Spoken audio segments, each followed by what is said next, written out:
ഇവിടെയാണ് പേര് കേട്ട നാദാപുരം കോട്ട. കേട്ടിരിക്കണം. ഇവിടെയാണ് പേര് കേട്ട പനച്ചേരി കുറിപ്പിന്റെ വേട്ട.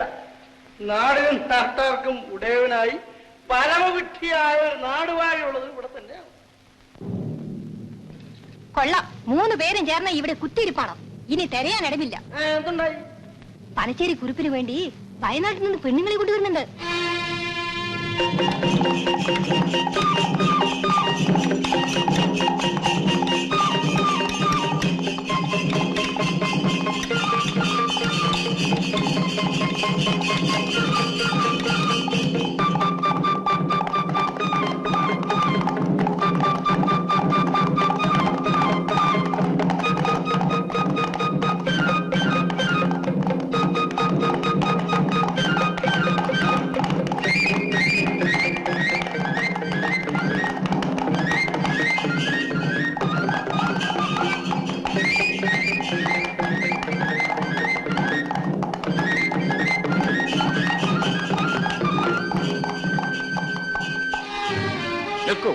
നീ ആരടാ?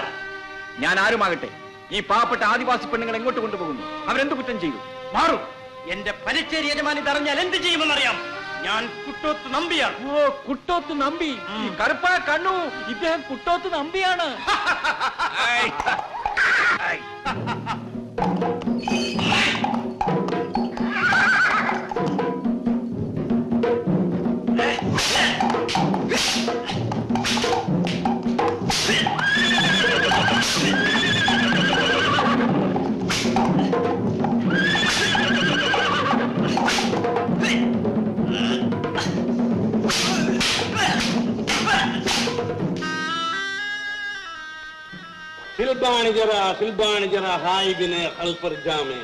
ഈ തടിമാടൻ പറയുന്നത് ഇയാൾക്ക് ഇവിടുത്തെ ആഹാര രീതി ഒന്നും പിടിക്കുന്നില്ല എന്നും ഇവിടെ വന്ന പിന്നെ ആളാകെ അങ്ങ് ശോഷിച്ചു പോയെന്ന്. തൽക്കാലം ഈ പളക്കിഴി ഇരുന്നോട്ടെ.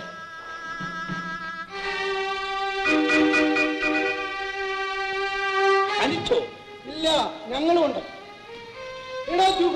എന്തോ മാനമായി നയിച്ചു തിന്നാൻ അറിയില്ലെങ്കിൽ വഴിയിലെ കണ്ടിക്കുന്നോളൂ.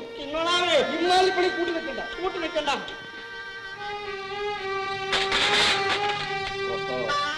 പൊൻപണങ്ങൾ സാഹബ്, ഈ നാട് നിങ്ങൾക്ക് തരുന്ന മര്യാദയിൽ മതിമറന്ന് നക്കാ പിച്ചയ്ക്ക് നിൽക്കുന്നവരാണ് ഞങ്ങളെന്ന് കരുതരുത്. ഈ നാടിന്റെ മാനവും മഹിമയും മറികടന്നാൽ ശിക്ഷ കഠിനമായിരിക്കും. നിങ്ങൾ കൊണ്ടുവരുന്ന വിശിഷ്ട സാധനങ്ങൾ ഒന്നുമല്ല ഞങ്ങൾക്ക് ആവശ്യം. ആഡംബരമല്ല, ആഹാരമാണ് ഈ നാട്ടിന് ആവശ്യം. വിദേശിക്ക് വിവരങ്ങളെല്ലാം വിസ്തരിച്ച് വിവരിച്ചു കൊടുത്താലേ. കണ്ണു, ഈ പണം പനച്ചേരിക്ക് ആവശ്യമില്ല. ഇത് സാധുക്കൾക്കുള്ളതാണ്. നിങ്ങളാര്?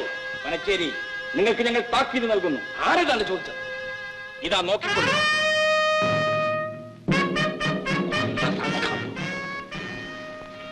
ഓരോരുത്തരായിട്ട് തിരക്കും ഓരോരുത്തരായിട്ട്.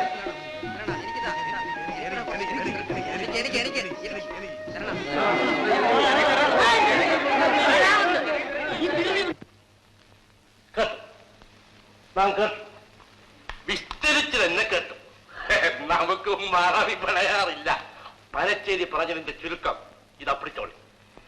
വയനാടൻ വെളുത്തേടെ കൊള്ള സംഘത്തിന്റെ കൊള്ളതായ്മകൾ കൊണ്ട് നാട്ടിൽ പൊറുതിമുട്ടി. സംഘത്തിൽ ഞാൻ പറയട്ടെ, നാട്ടിൽ അങ്ങോളം ഇങ്ങോളം നിലവിളിയാണ്. നമ്മുടെ ജീവൻ പോയാലും വേണ്ടില്ല, അവരെ ജീവനോട് വെച്ചേക്കരുത്. തേടി പിടിക്കണം. സംഘത്തിൽ പുതിയൊരു തലവൻ വന്നു. അയ്യോ, ഞാൻ പറയട്ടെ, നമ്പിയോടും നാട്ടിലെ പ്രമാണിമാരോടും ചോദിച്ചാൽ അത് അവിടേക്ക് അല്ല. ഇപ്പൊ എന്താ പറഞ്ഞു വന്നത്? നാട്ടിൽ ക്ഷാമം വർദ്ധിച്ചിരിക്കുന്നുവെന്ന് നാട്ടുകൂട്ടത്തിൽ നിന്നും പറഞ്ഞിരിക്കുന്നു. ഈ കൊള്ളക്കാർ പാടങ്ങൾ കയ്യേറി കൊയ്യണു, പെണ്ണുങ്ങളെ പിടിച്ചോണ്ട് പോണു, പണവും പൊതുമുതലും കൊള്ള ചെയ്യണു.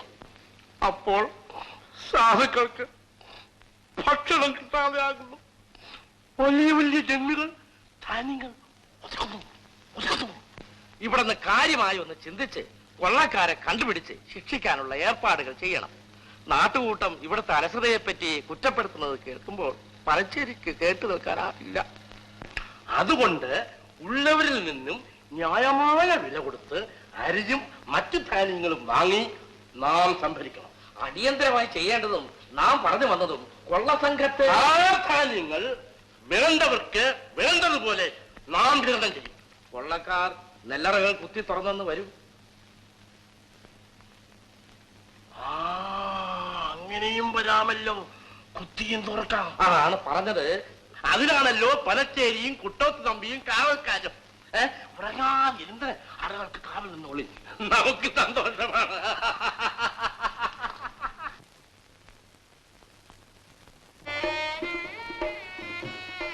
മോളെ ചിന്നു, ഒന്നിങ്ങോട്ട് വരി.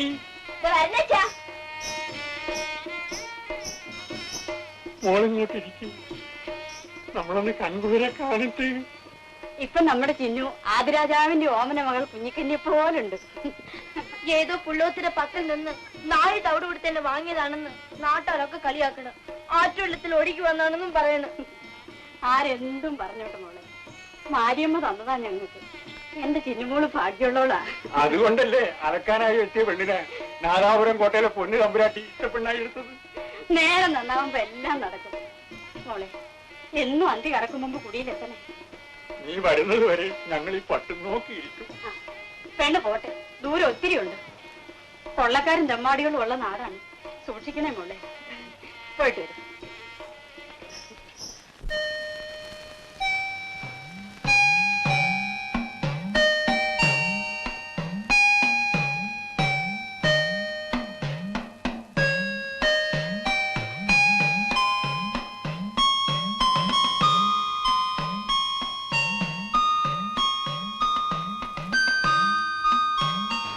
അമ്മയില്ലാത്ത കുറവ് ഞാൻ അറിഞ്ഞിട്ടേയില്ല. ലക്ഷ്മി അമ്മ ഇവിടെ വന്ന് പെട്ടില്ലായിരുന്നെങ്കിൽ ഞാൻ എത്രയേറെ വിമ്മിഷ്ടപ്പെട്ടേനെ. പെറ്റിട്ട പെൺപൈതലിനെ പോറ്റി വളർത്താൻ പരദേവത എനിക്ക് ഭാഗ്യം തന്നില്ല. ആ കുറവ് കൊച്ചു തമ്പുരാട്ടി തീർത്തു തന്നു. കഴിഞ്ഞതോരോന്നോർത്ത് കരഞ്ഞിട്ട് ഇനി കാര്യമില്ല. കരയരുതെന്നുണ്ട്. കണ്ണടച്ച് കണ്ടില്ലെന്ന് വരുത്താം, കാതടയ്ക്ക് കേട്ടില്ലെന്നും വരും. പക്ഷെ കരളുകുത്തി കഴിക്കുമ്പോ എങ്ങനെ കരയാതിരിക്കും കൊച്ചു തമ്പുരാട്ടി? ഉറങ്ങുമ്പോൾ ഞെളിപിരി കൊണ്ട് മക്കളേന്ന് വിളിക്കാറുണ്ട്. എന്റെ മോക്കിപ്പോ കൊച്ചു തമ്പുരാട്ടിയുടെ പ്രായം വരും. മോനിപ്പോ മെയ്യും മനസ്സും ഉറച്ച മിടുക്കനായി തീർന്നിരിക്കും. എന്താ പനച്ചേരി ഇത്രയും വലിയ ആലോചന? ഓരോന്ന് ഓർത്തു പോകാം. ഓർക്കണം ഓർക്കണം. എന്തോർക്കാനാ? വിവാഹം ഒന്ന് ആലോചിക്കണം. പനച്ചേരി നാലാമതും പുടവ കൊടുത്തില്ലേ ആ താളത്തെ കുഞ്ഞിക്ക്? ഇനിയും വേണോ ഒരു വേച്ച? അല്ല, എന്റെ കാര്യമല്ല, ആർച്ചക്കുട്ടിയുടെ കാര്യമാണ്. ആർച്ചക്കുട്ടിക്ക് പ്രായമായി. പ്രായമായോ? നാമൻ അറിഞ്ഞില്ല കേട്ടോ. ചിന്നു,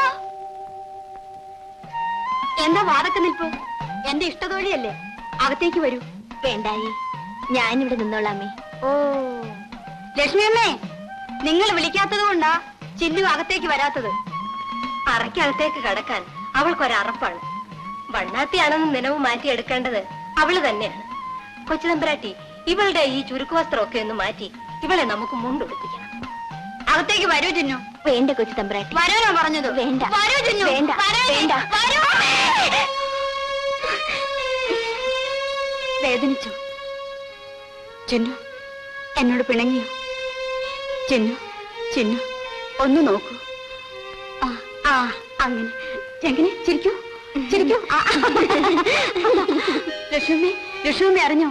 ചിന്നുവിനെയും കൂട്ടി അല്ലിമലർക്കാവിൽ ഉത്സവം കാണാൻ പോകാൻ അച്ഛൻ അനുവദിച്ചിരിക്കും. നമുക്ക് ഉത്സവം കാണാൻ പോകണം കേട്ടോ ചിന്നു?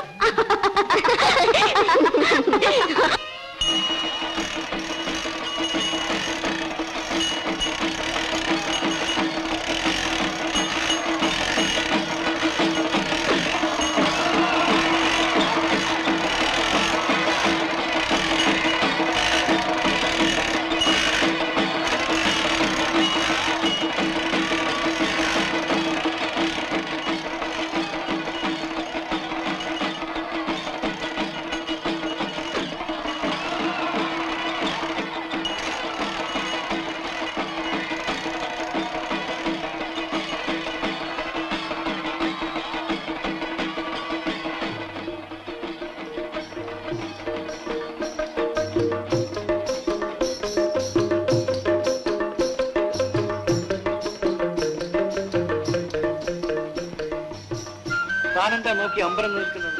സ്ത്രീകളെ കുതിരകളോട് ഊമിക്കും. കണ്ടില്ലേ ആ സ്ത്രീയുടെ സൗന്ദര്യം, ആ തലമുടി കുതിരവാലി പോലെ.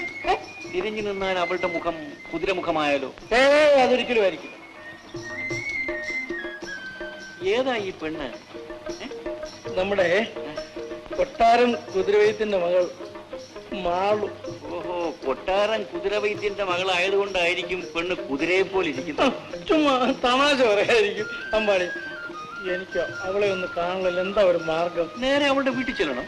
അയ്യോ, അവളുടെ അച്ഛനും സഹോദരനും പ്രസിദ്ധ കുതിരവൈദ്യന്മാരും മന്ത്രവാദികളുമാണ്. നിക്ക് അവിടെ ചെന്നാൽ അവരെന്തിനു വന്നു എന്ന് ചോദിച്ചാൽ താൻ എന്ത് പറയും? എന്തിനു വഴി ഞാൻ പറഞ്ഞുതരാം.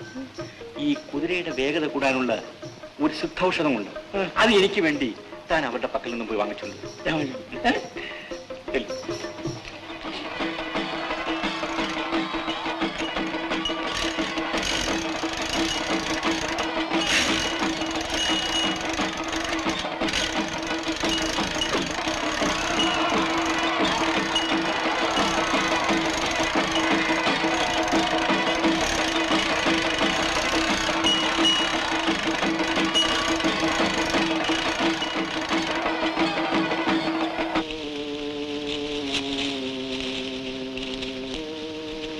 വരുന്നു. പെൺപുലി വാരിയുണ്ട്. നമ്മുടെ മൂപ്പർ നന്നായിട്ട് പിടിക്കും.